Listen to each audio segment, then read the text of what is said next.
All right, welcome on in, lacrosse fans and sports bettors alike. Our guy Parker Blake already disgusted to start the episode here today. I'm your host, Dan Alexander. No Hutton Jackson today, so I'll be behind the anonymous logo of Bet On Lacrosse here for the day.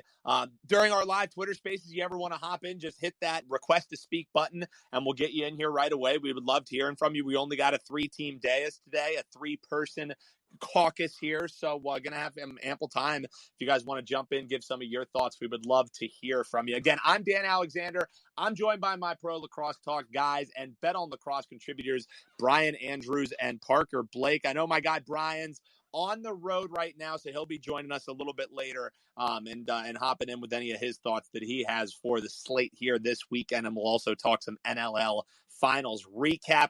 I'm going to say right at the top before I welcome in my guy Parker, I got to give a huge thanks to Brian Andrews and Hutton Jackson, because I was down in AC this weekend to see John Mulaney, and I was like fiending for a little lax action. I was like, dude, what are we doing in this late night game? I was able to get it up on one of the bars there and had a live sweat that really wasn't even a sweat. Mammoth get home, no problem, +1.5. So both of those guys were saying, hey, that is the play, and they were not wrong. So while we're waiting for Brian, we'll get into the NLL Finals a little bit later. But I want to welcome in the PB to my jelly. It's Parker Blake. And PB, how we doing, man? Hey, I'm great. I know you said we're going to talk NLL a little later, but this is my first year I even heard of the NLL. I picked the Mammoth to be my team because they're the closest team to my hometown, and it looks like it was a pretty solid pick from my point of view, so I'm not mad about how that ended at all. Yeah, not bad at all. As the Mammoths were +2,100 in the preseason. You could have gotten them at the start of the playoffs +1,200. Those were tickets that Brian and Hutton told people, hey, there might be some value on this. Bandits failed to cover the 1.5 that they kept on laying in the final 5 games. They kept throwing it up there. And, for what it's worth, Hutton suggested take Dane Smith or Ward, depending on which team you think is going to win. If you think the Mammoth go on Ward to go MVP, Ward ends up winning that MVP +500 on Cool Bet. So a ticket gets home there for our guy Hutton Jackson, and some nice tips there. That's why, Parker, people got to be listening, because we're not just going game by game. We also break down future markets. We break down these player props. Like, you never know what you're going to hear on Bet on Lacrosse. And I think if we added up all the long shot tickets that we had, sure, every single play that we put out doesn't win.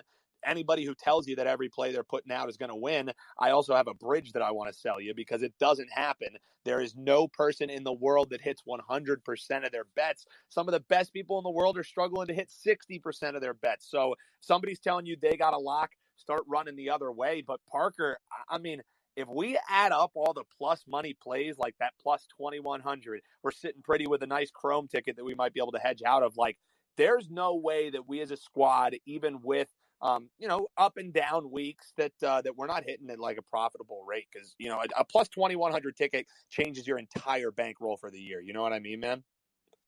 No, I mean, I'll preach it all day long, but I've always been a big plus money guy, and I'm getting a little late to the game PLL wise. I'm trying to lay my futures out this week. I mean, it's harder for me because I have to go through some guy I know or some weird person I've never talked to in my life to get bets played. But I mean, the plus money's where it's at, and it's like you talk about it all the time, but it's that 60% line that if you can even get close on your bet and you're just 55% or better, and then you hit a couple of these long balls that the PLT sharps put out there, then you're sitting pretty on the year for sure. Yeah, right there with you, man. And, that's what it's all about. That is, being profitable at the end of the year. Even for recreational bettors, we do it because obviously we enjoy doing it. We like the sweat, thing like that. But we're also in it to make a little bit of extra coin. We're not saying we're an investment firm and this is a long-term investment that you want to get in on it with. But, we've been putting some extra money in our pockets, and especially you fucking go to fill up your gas tank and you almost have to faint. So anytime you have some extra spending money, it's a beautiful time. And that's what we aim to do here, betting some lower volume markets that are becoming pretty high volume markets. If you were listening before the show, player props drop. Within 5 minutes of them coming out, we already have major line moves and major juice changes. So, it's definitely not like it was last year. It sure as hell isn't like how it was in the bubble where, numbers were just being thrown out there and there was nobody really hitting it too hard. Speaking of, getting meaningful information, I get some info from like different professional bettors and shit like that. And I'm going to give a little free info for folks right here. This is a 3-star play. This one guy who I follow, and anytime that he tells me to bet anything, he has 1-star, 2-star, 3-star, 3-star being the best. I just got a message, and this line will 100% move. It's in CFL, Edmonton, Calgary under 51 points. So 3-star play, Edmonton, Calgary under the 51 points. So, of course, I get the bat signal while I'm on here. So I can't get that down, but hopefully you guys can. I'm going to get it down right after we're done. But let's get into the PLL here. Huge market moves, like in the futures market. Chrome plus 2,000. They're now down to 600. They're as their longest odds, 500 being their shortest. So the market's catching up to how damn good Chrome is. PB, are you a believer yet in the Chrome, or do you think, just hot out of the gate, a little bit pissed off from last year, or is what we're seeing, this Chrome team is legit? I'm not gonna lie. Week 1, I thought it was a fluke.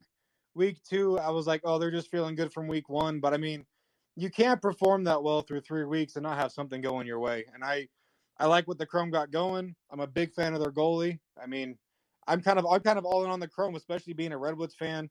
We haven't had the best season. I'm almost ready to pick a second team, and it's going to be the Chrome. And it's crazy seeing them come from 2 wins last season to being 3-0.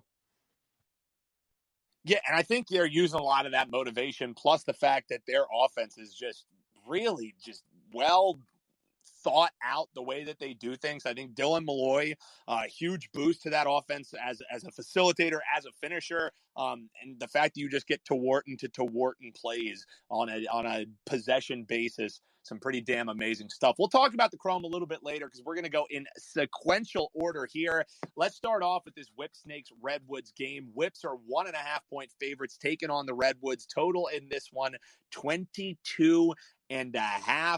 I mean, Redwoods are your team, so I'm going to give you the first shot at this one, Parker. How are you breaking this one down? Because I think a lot of public support going to be going the way of the Redwoods after what we saw last week. I have a couple of trends to throw into, but Whip Snakes 1.5, total 22.5. What are you seeing, and how are you betting this game? So I got to get my little plug in there because I'm not taking the line, but the Whip Snakes have not hit an over yet this season, as long as what I'm looking at is correct. And just wanted a little plug for the under there. But neither of these teams have been able to cover any of the spreads they've been given. I think they're both 33% on the year, so 1 for 3. And I mean, I don't know. The Whip Snakes are winning by 1 point every week. And I have a hard time rooting for the Whip Snakes, and I love the Woods. So, I mean, my play is going to be plus 1.5 for the Woods. It's one of the only plus money lines that they have besides the Woods money line. And I honestly don't know if they're going to win the game, but I think they can keep it within 1 because apparently anybody can with the Whips. Yeah, I mean, all the Whips do is play close games. That's for sure. Time and time again. The wild thing for me, and we're going to get Brian's thoughts on this as well, is just the 22.5. Like, I know, okay, it's a team that hasn't been hitting overs. Their defense is solid. Redwoods historically kind of seem like they just figure to be an under team, but not only is this the lowest total of the week, guys, this is the lowest total that we've ever seen in a Whips Redwoods game. The 3 meetings that they had last year, you had a 23.5, 25.5, a 24.5. Only one of them went under, and it was the one that actually, funny enough, had the 25.5 total. The other 2 flew over. 26 and 27 goals scored in those games. So this is almost like one of those narrative games that, it plays towards the under, where in reality, when these 2 teams face off, there actually is a lot of goals. And also, for what it's worth, looking at that underdog as well, the underdog has covered in all 3 of the meetings last year, which is, the lines that we've been studying. We kind of threw out the ones in 2020 as they were the bubble, but Woods were dogs twice. They cover both of them. Whips were dogs once. They won that game outright. So every time these teams face off, like Parker's saying, it's been close. again, history is no indicator of future success or future results, but there is some precedence there for this being a potential over matchup and this potentially being a one-game matchup. Looks like we finally got our guy Brian. So, Brian, welcome on in. How are you doing, brother? Good, man. Really busy week. Just kind of all over the place. Happy to be on the show. Talked a lot about these games yesterday on Pro Lacrosse Talk, so check out that recording if you can. But excited to talk about it in the context of the lines for this week. Yeah, and speaking of the context of the lines, I'm going to throw you a busy week. I'm going to throw you right into the fire to start it off. And with this Whips Redwoods game that we're looking at, I know that you guys are always ready to take the under in this one. Do you find any value in this game, or is this one that you're just passing because, pretty solid line and total line? I think that this week is going to be particularly hard to handicap in general. Agreed. For the PLL.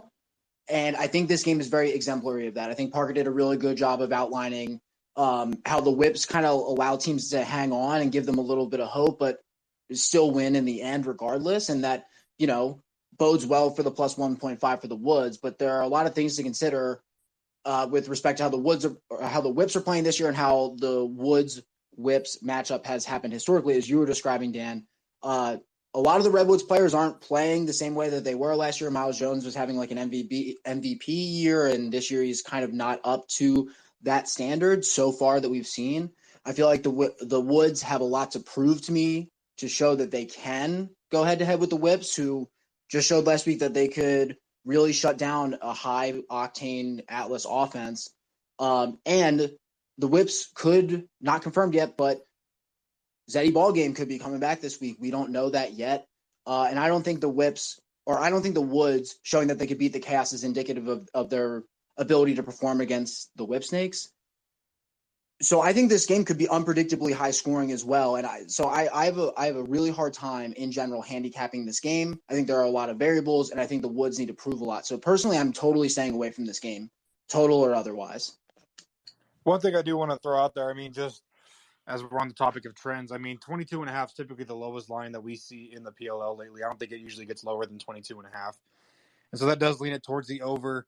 Zeddy being back is a big factor that I think we need to just think about when you're looking at this game.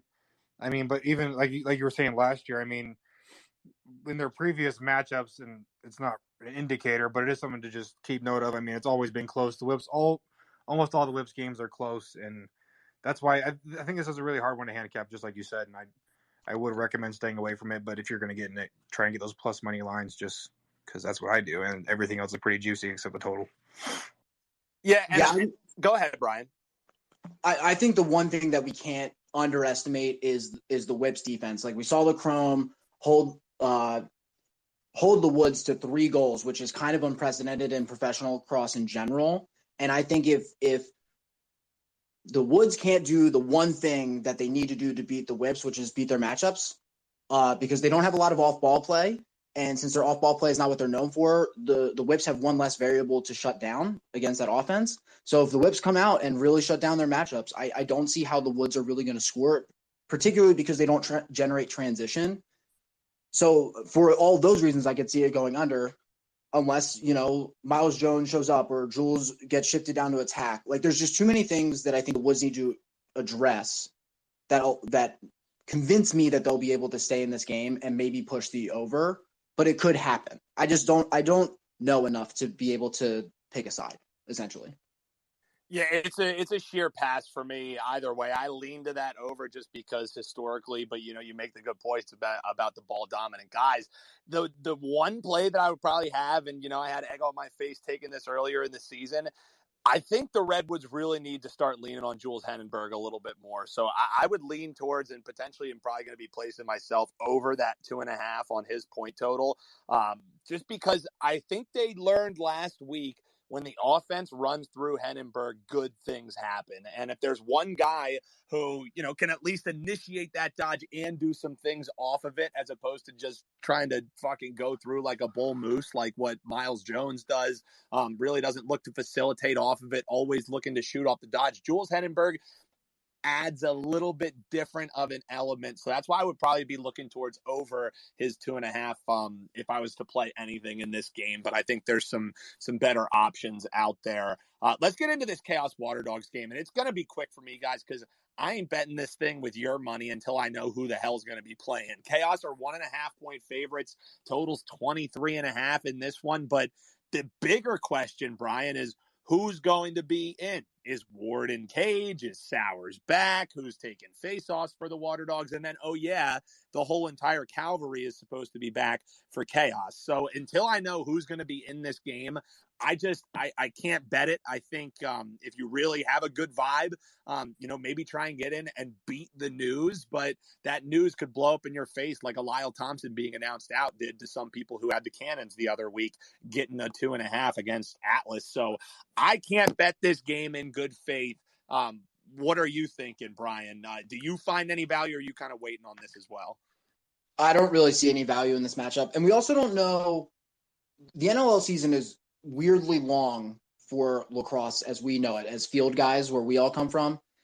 So we don't know how they're going to look coming out of the NLL season. They could have lingering injuries that make them sit out or make them perform subpar. They might just not be used to the flow of the field game or with the other offensive pieces that weren't a part of the NLL championship. There's just too much going on in this game as well. And if Dylan Ward comes back, the transition from NLL goalie to PLL goalie is also a huge shift. Does that mean he might underperform? This one has even more moving parts than the previous game, which makes it really hard to handicap. PB, you think the same? Like, again, so many moving pieces. We don't know what pieces are even going to be in. You have a case to be made in this one, or I'm not betting it until we get the news, and we will get the news.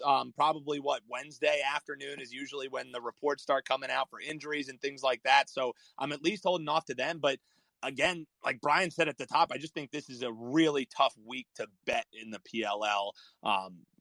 Just because the sample size is still small, and now people think they know how teams are, and you could just get the carpet pulled out from underneath you. What are you thinking? Yeah, no, there's a lot of variables, especially with this game in particular. But the whole week, I mean, it looks like all the lines are pretty solid, and there's a lot of moving parts. But I will say there is one consistency that we can all lean on, and that's the fact that Blaze will be in the net. So I am always taking that under if Blaze is in the net. He's hit 2 unders this year. Time for number 3. Yeah, and I think the one over it took was my contrarian play of the week, baby. Let's go. That's what I'm talking about. Hey, you also brought up that 2.5 line from the Cannons. That it's still way too early for you to be bringing that up around me. Yeah, you're right. That is sorry about that. I didn't know the wound is fresh. But for what it's worth, hey, check it when I am dropping the plays, because I just accumulate info all week long. I read articles. I see what the consensus play is out there. And then I always drop what the contrarian play of the week is, because a lot of the time when I'm betting, I just try and figure out what the sports book needs. And when I'm on the side of the sports book more often than not, you might just end up being profitable at the end of the year. So 2-0 so far on the contrarian picks, Parker. So hopefully you don't get bit by it again this week. I've always been a fan of fading the public, man. Always fade the public during NFL season, but absolutely, man. I'm right there with you. All right, so since we don't have as much actionable info in this, again, want to remind people, if you're listening in, you want to hop on in the space, just hit that request to speak button. We'd love to hear some of your thoughts here on the slate, and we'll get you in as quickly as we can.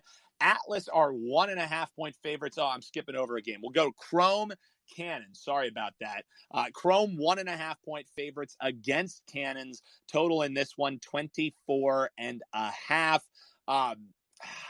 Again, like, I lean towards the Cannons on the money line. I would just take the spread out of this, because here's the thing: is now everybody believes in Chrome, right? And they just got their first cover ever as a favorite last week, and now they're favorites again against the Cannons team that looked really poor, that struggled a little bit. And I think that probably had more to do with Lyle Thompson not being 100%. And forcing himself back out onto the field. And, not that he was doing it selfishly. He was doing it because he's a team mentality kind of guy. I wouldn't be shocked if the Cannons pulled the outset or, outright win in this game, just because now expectations are on Chrome. It's a lot easier when you're flying under the radar, you're taking people by surprise, but now with expectations comes market expectations, and I would have some trepidation just fully buying in on this Chrome team. I don't know. Do you agree? Do you disagree, Parker? How are you betting this game? No, there's a ton of juice on the Chrome now. There's a ton of juice just in this game overall. I mean, if you don't like the Cannons or the over, I mean, there's nothing really to play. If it's me looking at the book, I mean, I usually try not to bet anything past minus 130, but I will say I am probably going to pass on the game, but I do lean towards the under just because I haven't been impressed by the Cannons lately. The Chrome really isn't allowing people to move a lot on offense, and I just really love their defense, like I was saying earlier.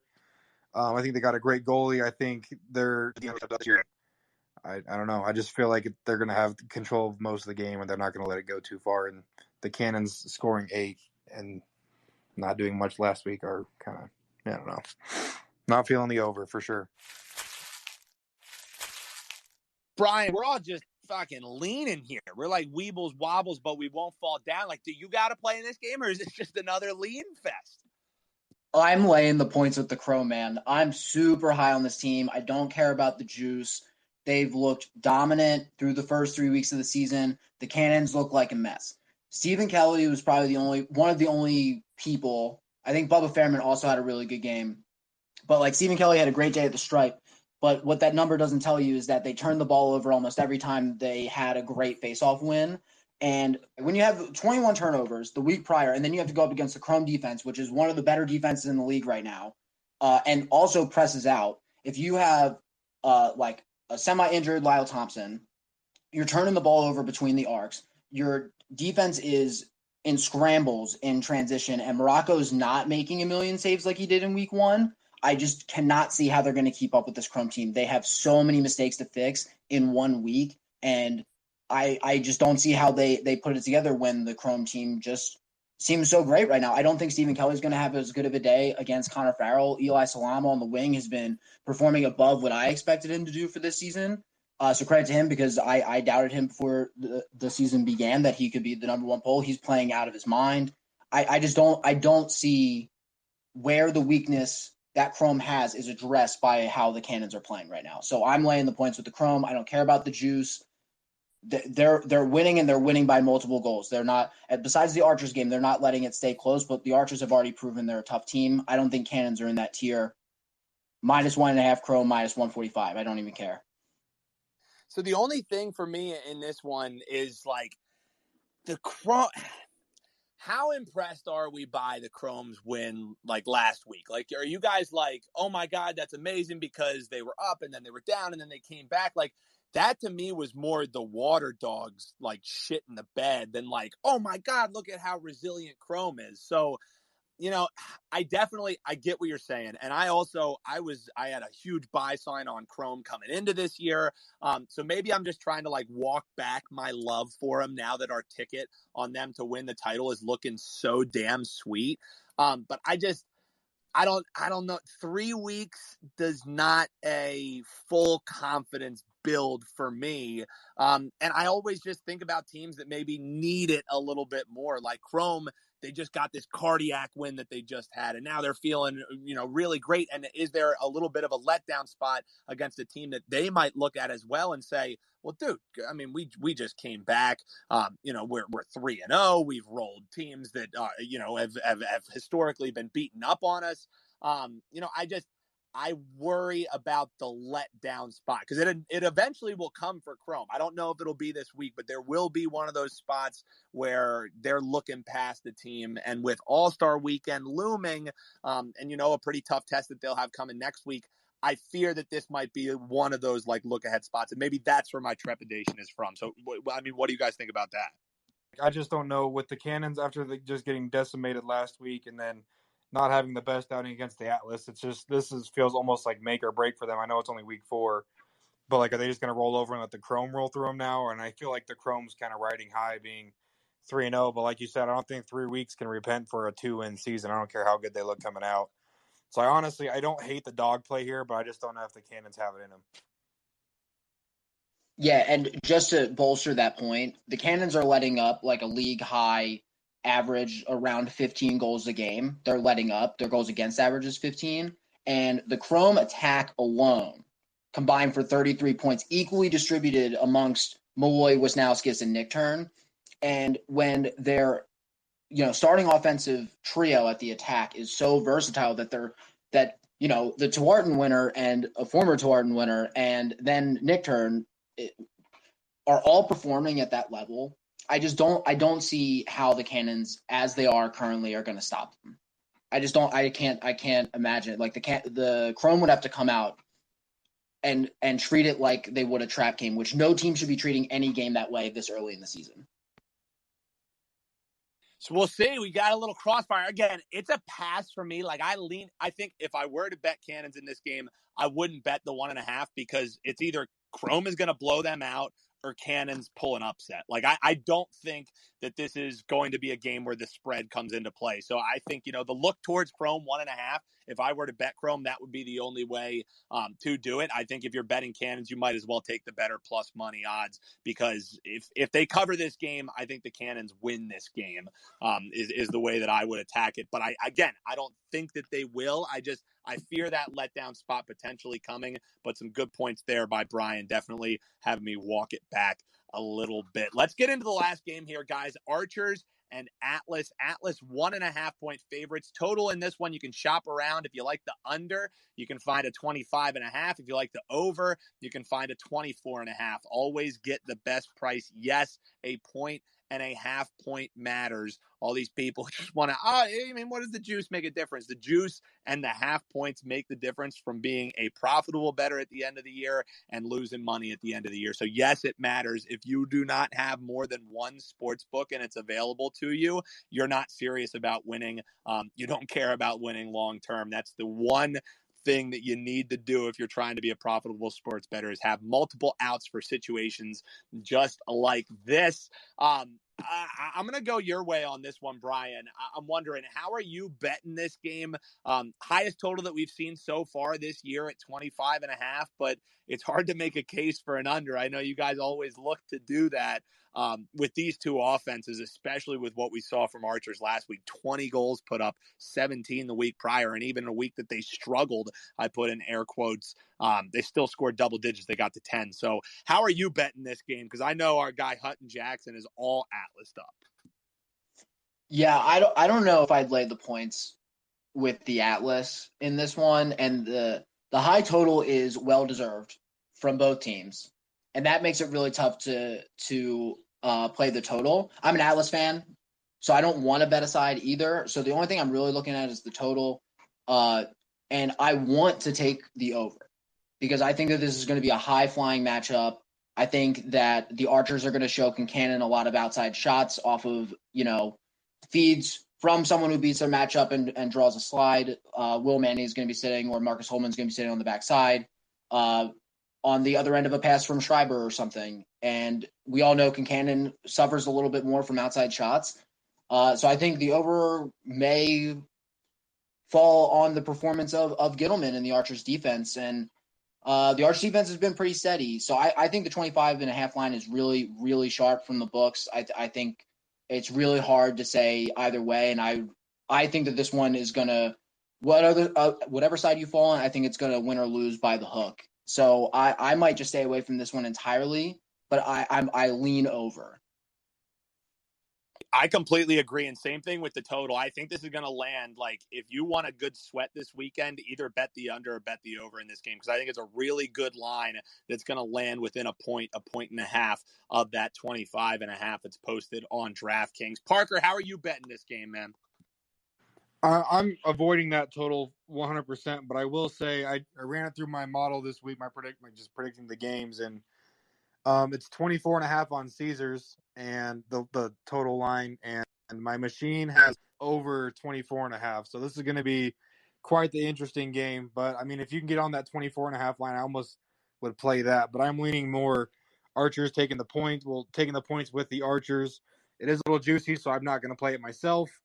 But I do like that over 24.5 on Caesars, and I definitely lean to the Archers spread. Now we have some decent player props in this one as well. There's some 4.5s out there for Will Manny. I don't have them directly in front of me on the screen because when Twitter Spaces is awesome. Like if you switch off of it, it'll mute you right away. It'll shut it down, so I can't grab those numbers. So they just came out literally as we were coming on. But I think there is some value in these player props. As a matter of fact, one of which is my best bet for this weekend. So we'll scroll right on into that one. It's square and it's already moved, but still at minus 115. I think it's worth a little bit of a sprinkle, maybe even throw it in as a parlay piece. Jeff Teat over 4.5. We're getting what is his floor number at plus money initially before it moved. I got the plus 110. Here's my CLV trophy I'm bragging about. But simply due to an off week last week. And I know that it's square as shit. Oh, it's Jeff Teat. His bet is over. How do you not sprinkle a little bit in a bounce back game? Just struggled last week. I find it very hard to believe that he won't at least be around this number. It was a lot more valuable once it was getting plus 110, but at minus 115, it's still not awful. And that will close closer to minus 120, minus 135, because everybody and their grandmother is going to be on the Jeff Teat over. So I would hit it now because it's only going to get more juicy. You're only going to have to lay more. Jeff Teat over 4.5 is my favorite play currently. Stay tuned to the Twitter page, obviously at Bet On Lacrosse, and my personal one at Newbie Talks. I always drop my picks for the weekend, and as it gets closer, I definitely feel much more confidence once we know who's going to be in, who's going to be out. So that and Jules Henenberg over 2.5, two of my favorite plays to start the week. Also leaning towards the Water Dogs early here in the week, but I need to know who's going to be in that game. Brian, best bet time for you or favorite play, however we want to call it. What are you betting this week in the PLL? My best bet's going to be the Chrome minus 1.5. I mean, I already went on the diatribe about it. I think that the Cannons just have too much to fix, and I think the Chrome look late season form, and I'm going to take the points while they seem like they're on top until they prove to me that they aren't. Boom. Nice, sweet, simple, to the point. Parker, how about you? What are you hitting this week? Favorite plays for you? I always try and do something a little different for my best bet of the week, so I don't hammer home the same point I already did. But I will say I do like the Dogs money line. It's a plus money bet, which are my favorite bets to make. And I don't know why, and it's a terrible game to do it with, but I really want to get action in on this chaos game because it's two teams I like to watch. It's two of my favorite goalies in the league. I mean, I love the game, but I just don't want to play anything. But I will say, if you're playing the game, play the Dogs money line, avoid the juice, and probably going to be a sweat. There we go. That's our thoughts on the PLL slate for this weekend. If you want to hop in, give us some of your thoughts. You can hit that request to be a speaker button there, and we'll grab you right before we're done here for the day. We'll be back next week. I'm going to be in sunny South Florida, but we'll be back with another edition of Bet On Lacrosse. So until then, hopefully you're cashing tickets, and we talk to you next week with some money in your pocket. Again, want to remind folks, as we're doing the spaces, you can always try and hop in, especially these guys who are listening in. We got Matt in there. We got Nick Voss. Those are my buddies just trying to get free info, trying to get free picks. So, hey, if you guys have some locks of the week, why don't you hop in here, share them with the folks. We're always wide open to be chatting with you. So that's going to do it for us. For my guys, Brian Andrews and Parker Blake and Hutton Jackson on the road, I'm Dan Alexander, and we'll talk to you next week, hopefully with some money in our pockets.